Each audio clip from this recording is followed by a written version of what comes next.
처음 맺은 열매입니다. 하나님은 우리 교회에도 이런 열매를 주셔서 오늘 유아 세례 그리고 유교 세례까지 하나님이 허락하셨습니다.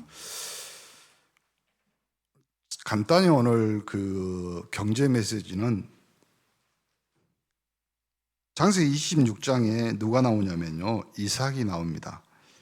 26장 12절에 이삭이 그 땅에 농사하여 그의 100배가 얻었고 하나님께서 그를 복을 주셨습니다.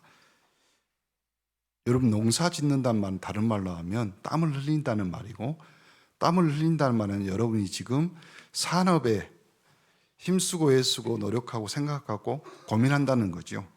그런데 하나님은 그 이삭에게 100배나 축복하셨고, 그 뒤에 100배를 얻었는데 이유는 간단합니다. 여호와께서 복을 주심으로. 여러분의 경제가 여호와께 복을 받는 경제가 되기를 간절히 축원합니다. 복을 받으니 이 사람이 창대해졌습니다.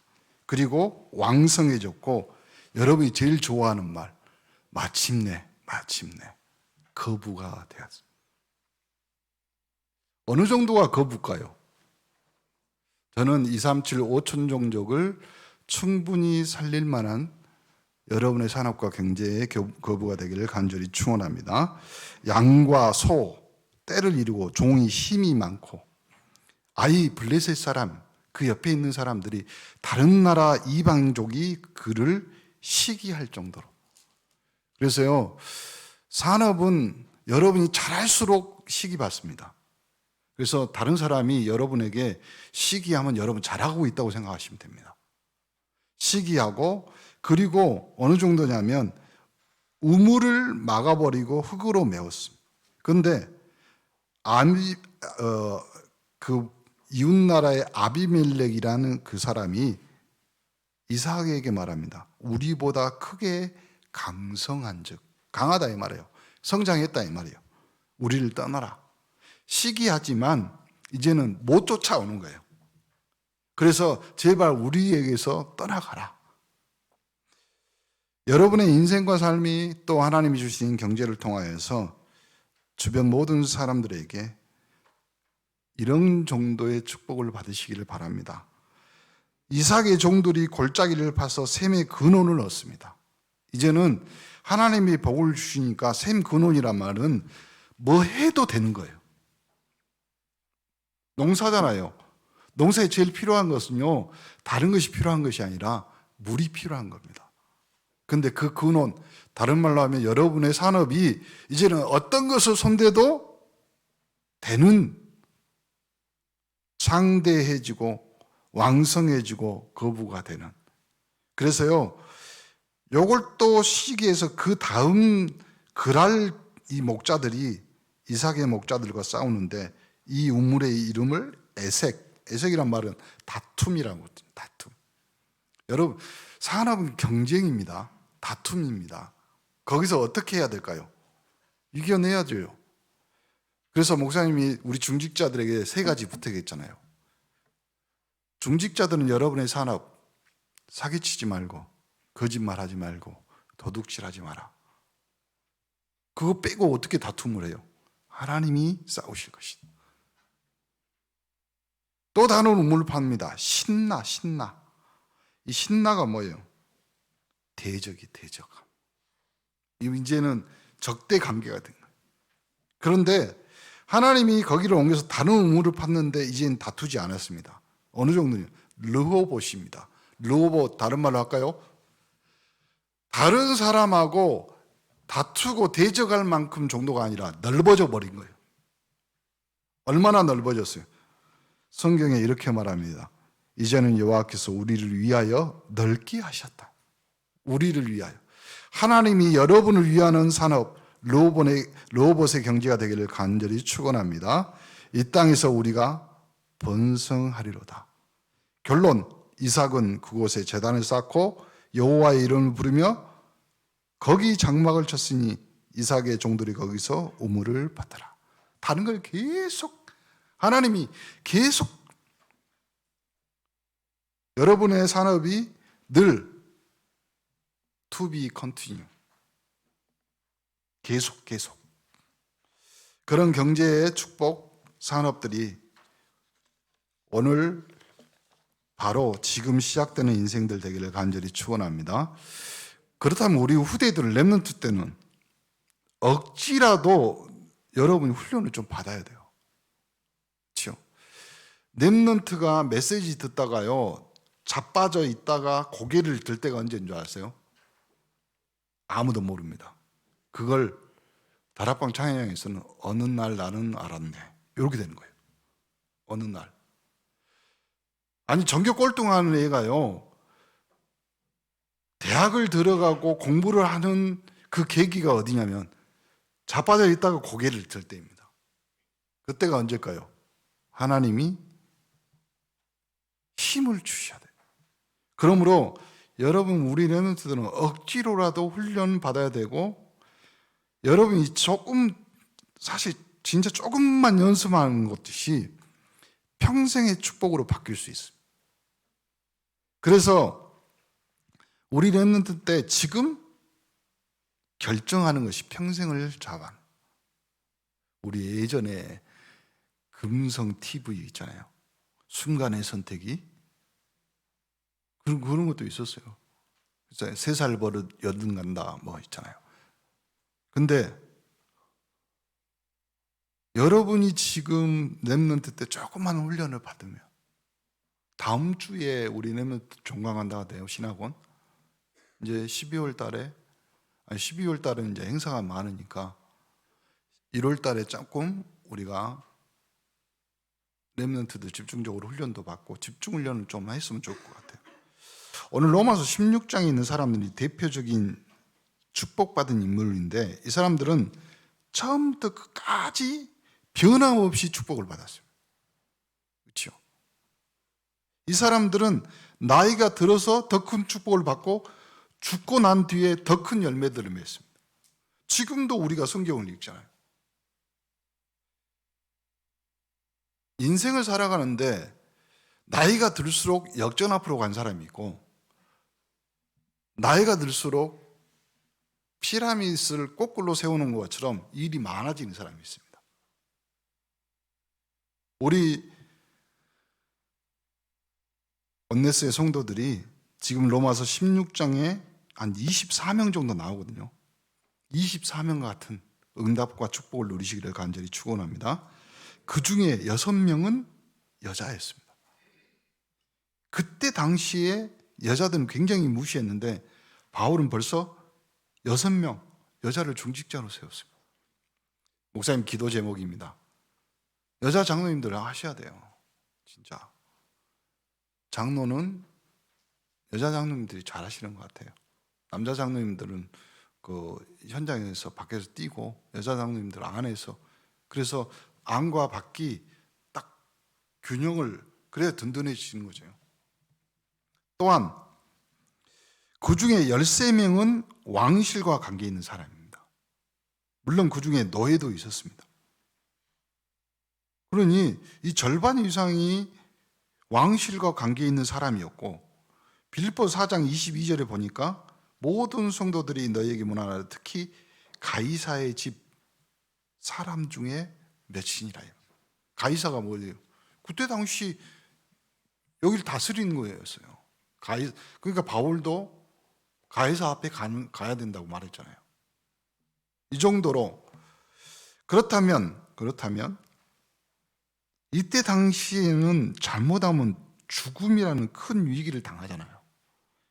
여러분이 이런 위기 당하면 잘할 수 있을까요? 만약 교회가 오늘부터 교회 가면 죽는다, 그렇게 하면 교회 가겠냐고요.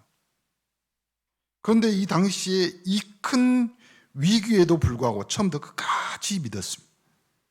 이 큰 위기에 그 순간에도 불구하고. 또한 우리는 사람 만나서 똑같이 계속 일을 한다는 것. 쉽게 말하면 사람을 사귀고 사람 만나고 사람 만나야 일이 되는 거잖아요. 근데 사람이 똑같은 일을 평생 같이 한다는 거 쉬운 일이 아니잖아요.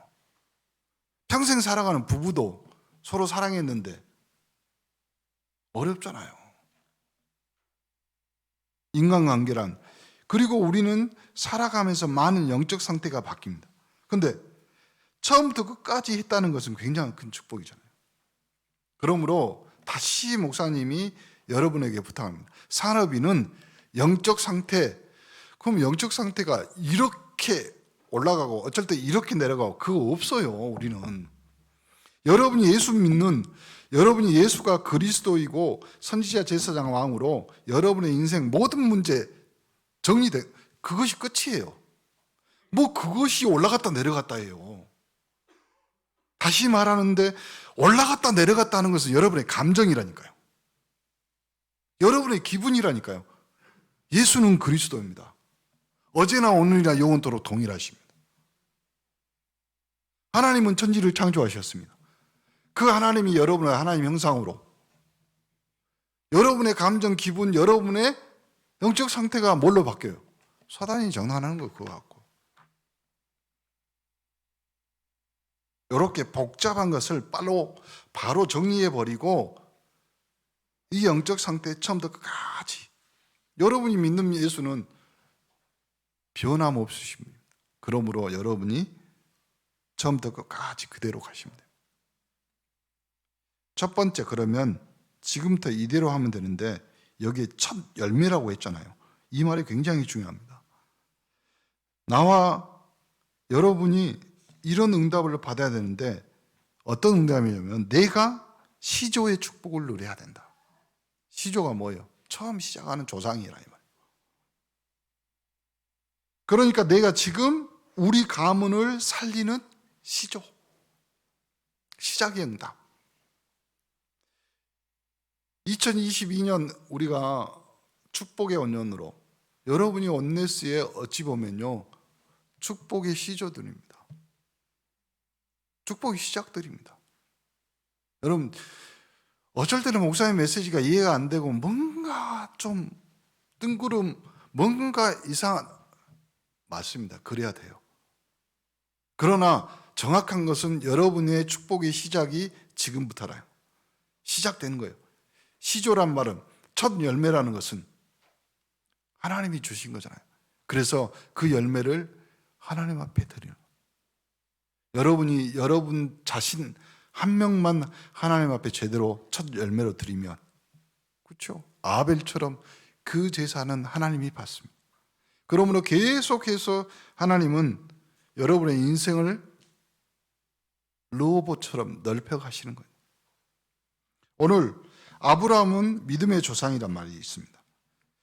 여러분 아브라함이 멸망받지 않는 이유가 뭐였냐면 믿음의 조상 아브라함 전에도 사람이 있었고 후에도 사람이 있습니다. 갈대아 우르라는 그곳은요 사람들이 어마어마하게 모여있는 우상 집단이었습니다. 그런데 그곳에서 왜 하필 아브라함을, 그 말을 다시 여러분의 삶으로 바꾸면 왜 하필이면 내가 예수 믿었냐 이 말이에요. 왜 하나님이 나를 구원하셨냐?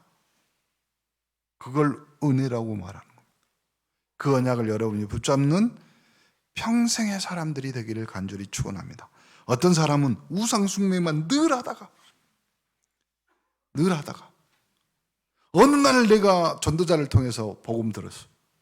그 집에 처음으로 믿는 사람. 여러분 오늘 이 시간 아브라함처럼 내가 믿음의 조상, 믿음의 시조가 되어야겠다. 그러면 됩니다. 여러분 가문, 여러분 대대로 내려오는 질병, 그 다음에 우한, 질고, 이거는 뿌리 깊이 내려 있습니다. 그걸 처음 끊는 시조가 되셔. 처음으로. 그건 다른 방법 없습니다. 주는 그리스도시요 살아계신 하나님의 아들입니다. 이유 불문입니다. 그 어떤 것도 여러분의 인생과 여러분의 가문과 여러분의 가정에 다가오는 질병, 우환, 그리고 더 심각하게 말할까요? 신내림, 그리고 계속 가문에 있는 저주, 재앙, 그걸 어떻게 끊어야요? 아니 내 대에서 좀 끊어져야 되는데 우리 후대들을 보니까 너무 나 닮아서 머리가 안 좋고 뭘 말해도 금방 까먹어요. 좀 이 세상 살아가려면 머리가 스마트해야 되는데 보니 스마트폰만 만지고 있고 그걸 확실히 바꿔오래요. 그걸 시작하는 시조가 여러분이래요. 여러분 오늘 그 은혜 속에 여러분의 시작에 하나님이 100% 아니요 300% 힘을 허락하실 줄 믿습니다. 처음 복음 받은 사람, 이 복음을 말한 사람 누구냐? 모세, 창세기 3장 15절, 출애굽기 3장 18절. 구원받은 여러분이 이 언약을 붙잡는 순간 운명이 바뀝니다. 여러분이 절대 바꿀 수 없는 운명. 그렇죠? 오직했으면 옛날 우리 선조들이 그런 말을 했잖아요. 사람이 태어난 대로 살아라. 더 심한 말로 그래요. 생긴 대로 살아라. 근데요, 운명의 DNA를 바꿀 수 있는 것, 하나님의 형상대로 사람을 창조하신 그 창조주밖에 없습니다. 그렇다면 여러분의 운명이 바뀌어야 되는데 이 언약을 붙잡는 순간 뒤바뀌는 역사 일어납니다. 여러분의 인생을 역전시킬 수 있는 방법은 딱 그리스도밖에 없습니다. 안 그러면 인생의 역전이 안 되면 여러분의 삶은 역전 앞으로 가야 돼요. 거기서 장기 도와야 되고 거기서 시간 때워야 돼요. 베드로 자세히 성경 보세요. 주는 그리스도요 살아계신 하나님의 아들이십니다. 실패할 수가 없습니다. 그러니까 오늘 언약을 쉽게 잡아야 됩니다. 말씀을 정확하게 붙잡는 방법 제대로 여러분이 알아야 될 줄 믿습니다. 바울 처음 선교사로 나간 사람, 진짜 선교사로 나간 사람 누구냐? 바울입니다. 그렇다면 여러분이 지금 이 주인공이여 이 언약의 대열에 서 있는 사람. 그래서요, 이해 안 되고 좀 헷갈리고 조금 부담되더라도요, 하나님은 여러분을 믿음의 시조, 르호봇의 경제로 초대한 줄 믿으시기를 바랍니다. 두 번째, 그러므로 하나님의 방법을 알아야 되는데 처음부터 끝까지 성공했다는 이 말, 로마서 16장에 나오는 인물, 그 하나님의 방법, 이건 불신자들이 모르는 겁니다. 여러분은 하나님 자녀이기 때문에 하나님의 방법을 찾아내면 분명히 승리하게 되죠. 믿음의 조상 그 정도가 아니라 지금부터 복음 안에서 일어나는 계속되는 응답을 찾아내야 돼요. 계속되는 응답. 지금부터 온다니까요. 두고 보시오. 뭐 이런 말 하잖아요. 두고 보자는 사람 치고 무서운 사람 없다. 왜요? 두고 볼 것이 없어서. 근데 여러분 안에 하나님의 형상으로 성령으로 여러분 안에 두고 계셔. 그러므로 두고 볼 것이 있다니까요. 여러분의 인생을 하나님이 성령으로 인도하시고 역사하시고 그리고 동행하신 분명합니다. 그건. 그러므로 우리 렘넌트들이나 사업하는 분들 그리고 교회에 헌신하는 분들 지금부터 300%의 응답받고 시작하시고 오늘 강단을 통해서 전에도 또 계속 말씀드리지만 사업하신 분들은 이것저것 함부로 하면 안 돼요. 진짜로. 우리는 전에 이렇게 해야 된다, 저렇게 해야 된다. 그 말이 아니라요. 300%가 뭐냐면 내용에 대한 확실한 것이 있어야 됩니다. 여러분이 복음으로 300% 응답받는 방법은 복음의 내용을 정확히 알기 때문에 그래요. 예수가 그리스도인 답. 장사도 마찬가지인 거예요. 자기의 전문성이 있어야 될 거 아닙니까? 제가 제일 싫어하는 집 중에 하나 식당 김밥나라. 김밥 천국. 거긴 천국이요. 음식이 1000가지가 넘어. 종류가. 그건 전문성이 없다는 거지. 진짜 전문성 있는 집 가보세요. 사람이 딱 들어가잖아요. 그러면 말 안 합니다. 그냥 상부터 나옵니다. 그리고 사람이 줄 서서 가는 거예요. 여러분도 마찬가지입니다. 교회에서나 아니면 여러분의 산업의 현장에서 뭔 일, 어떤 사건이 생기면 대부분 사람들이 물어보도 않고 그냥 그 사람한테 갑니다. 그렇잖아요. 그리고 그때가 되면 분명한 하나님의 계획 발견하게 됩니다. 그게 시간표라니까요. 그러니까 여러분이 지금 하나님이 여러분의 인생을 걸쳐서요 30년, 40년, 50년 한 직업 전문성이 있잖아요. 어떤 것을 하더라도 그건 하나님이 여러분에게 준 헤븐리 탤런트예요. 그거 무시하면 안 됩니다. 왜요? 하나님이 여러분 때문에 주신 것도 있지만요 그것 가지고 2, 3, 7, 5천 종족 살리기 위한 하나님의 도구라니까요. 그러면 그것이 딱 어느 날 시간표가 만든다니까요. 그냥 다윗이 돌멩이 던진 것이 아니라 자기 양떼를 지키기 위해서 사자나 곰, 모독 위해서 이렇게 던진 거예요. 그런데 그것이 어느 날. 그러니까 렘넌트들은요 죽으나 사나 공부해야 돼. 그것이 어느 날 여러분의 인생에 다윗의 돌멩이가 될 줄 몰라. 평생. 목사님 어느 정도 공부하면 됩니까? 제발 공부하다가 순교 좀 해. 그 생각 없잖아. 그러니까 렘넌트의 순교지는 어디냐면 책상이라니까. 그리고 이 렘넌트의 순교의 흔적은 뭐냐면 이 손가락이요. 볼펜 잡은 손. 진짜 까져야 돼. 그리고 남아있는 흔적이 뭐냐? 엉덩이에 종기가 나야 돼. 목사님 집에서도 공부하라고 학교에서도 공부하라고. 그러니까 목사님도 하락하는 거예요. 그래야 삼위일체가 되지. 우리 산업인들도 마찬가지입니다. 그렇게 되면 현장에 다 만들어 놓고 들어가는 거잖아요. 내용 있지. 하나님 시간표 있지. 이래서 어디 모여라 광고 안 해도 사람들 다 알아 찾아갑니다. 다락방 초창기 메시지 뭐예요? 낭떠러지에다가 세워놔도 사람들이 찾아간다. 여러분이 잘 참고하고 복음을 계속 누리면 300% 갱신할 수 있습니다. 갱신만 되어지면. 왜요? 죽을 몸이 부활해서 하나님이 만드신 몸 육체가 됐잖아요. 여러분 분명히 죽은 그 무덤에서 그리스도를 통해서 끄집어내어 새 생명을 얻었잖아요. 그럼 여러분은 생명도 갱신됐는데 여러분의 산업, 여러분의 인생이 갱신이 안 된다고요? 그럼 여러분 거짓말입니다. 가짜입니다. 속지 마세요. 여러분 100%, 1000%, 10,000% 예수 그리스도가 부활하신 것처럼 여러분의 건강도, 여러분의 산업도, 우리 렘넌트의 지능, 머리도 갱신될 줄 믿습니다. 세 번째 마지막. 그러면 지금까지 한 말은 무슨 말이냐? 첫 번째, 산 제사입니다. 하나님 앞에 죽은 제사를 드리는 것이 아니라 산 제사를 드리는 것입니다. 여러분 봐보세요. 대부분 사람들이 제사 지낼 때 죽은 것 갖다 놔요. 죽은 명태.